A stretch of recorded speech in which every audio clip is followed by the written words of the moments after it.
Welcome to How to Grow a Garden. It's late.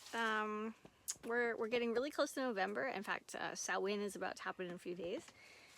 Let's see, tomorrow, I think. Yeah, I'm standing in the polytunnel. I was in the other polytunnel in one of the other videos I did for you guys not too long ago, back in spring, of course. So my big task or plan or project, I guess, it's kind of raining in here, is I want to extend the seasons. I have some reasons for this. First reason, I'm off grid and I have a lack of electricity. I mean, I have enough, I have more than enough, but I don't have enough to run a monster freezer. Also, I don't have enough to use up all the fuel and all the resources to can a ton of stuff. So in my opinion, canning and freezing is out, which means the best way for me to store food is where it is. So store it in place, without it freezing, without it wilting, without it dying. There's a lot of things to be said about this. So here is what we've got right now. Some of these things are not doing well. We went down to -4 yesterday and the day before. It's been pretty cold.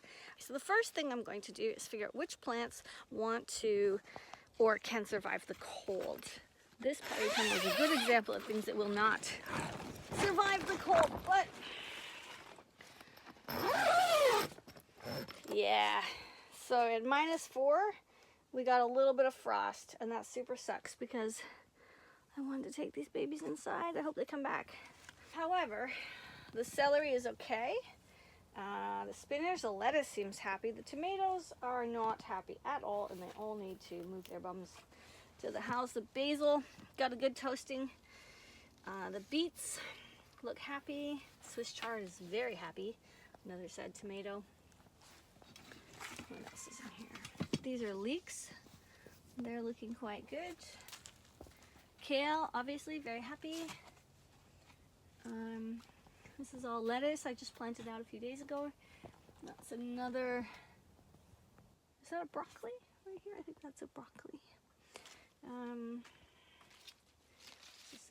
Some very, very happy celery, which is doing quite well. Yeah. So I won't be able to grow things like tomatoes or peppers or really anything at all that would grow in the sun. Definitely not going to be able to grow watermelons or things like that. But I am going to be able to, fingers crossed, grow things that are cold weather hardy, such as your kale, your cabbages, your celeries and other such things. If they're in a cover, if they're multi-covered, and this is where the experiment comes in. So I'm gonna have to check in with you guys and let you see how it's going, or let you know how it's going, because every time we go down a few degrees I'm gonna have to put some kind of cover on here. So in this particular one, I lost most of my tomatoes last night, but I should have come out and put a cloth on here. It just didn't dawn on me at all. The other polytunnel has a cloth, has a double layer of plastic on the inside, and I think that made a huge difference because that one seems to be okay. So, yeah, not good. What I am noticing, though, is anything that's up in the raised beds, for the most part, is gone. But 1 or 2 tomatoes are still okay. But what's down here on the floor in these pots seem to be fine.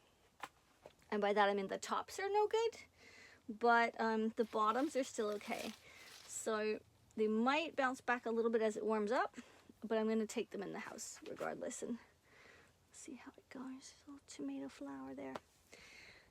This was very important because I was really determined to bring these into the house and grow them, overwinter them in the house so that I could bring them out here early next spring and start tomatoes early. So yeah, it's a minor disappointment, but we'll see.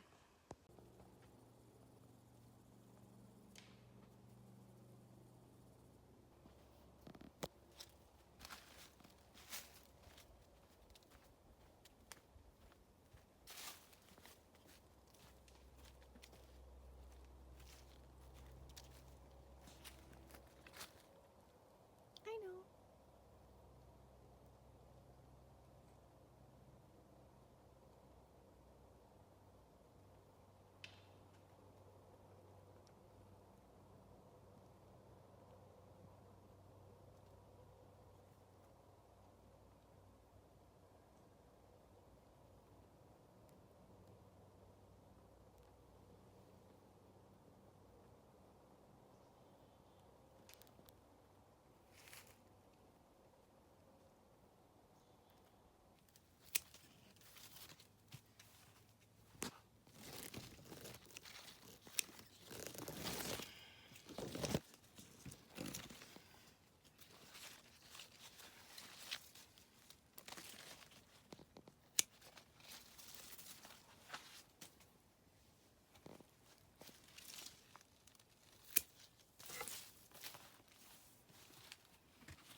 this is pepper.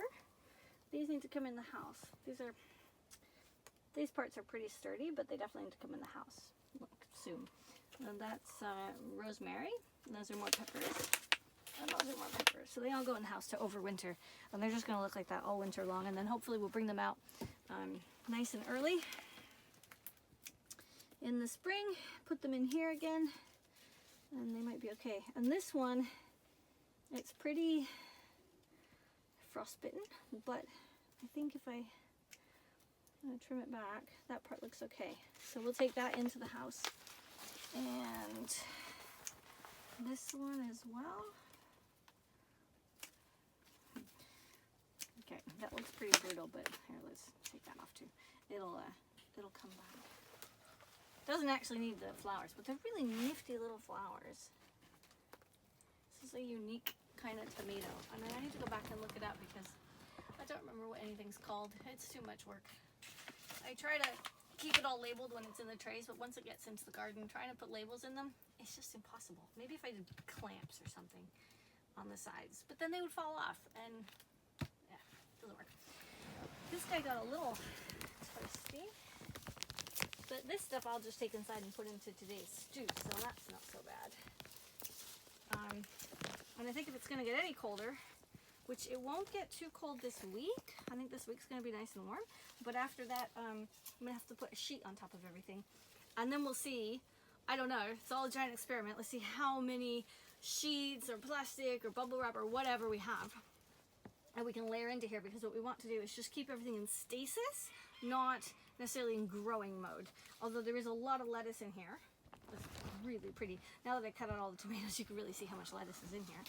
This is all romaine, and it looks awesome.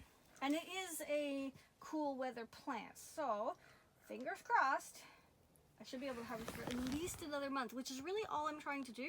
Just extend the season so that I have 9 months of plants in the ground that are edible, and 3 months of, you know, obviously eating what we have brought in, because there is a certain amount I want to bring in and store, but I just can't bring in enough for, say, the hunger gap and like, you know, all of winter. So 6 whole months, which is what you typically do. You grow a garden, you have a harvest sometime in fall, you have a huge harvest and a huge glut, you spend all of the end of summer into fall, into autumn, preparing and storing and canning and all that good stuff, chopping and drying things, and then you have that food that then sustains you all the way until July, when things start to grow again, or June, or maybe a little earlier if you're into wild foraging.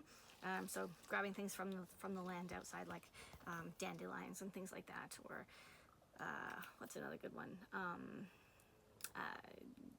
Lamb's quarters is a good example of that.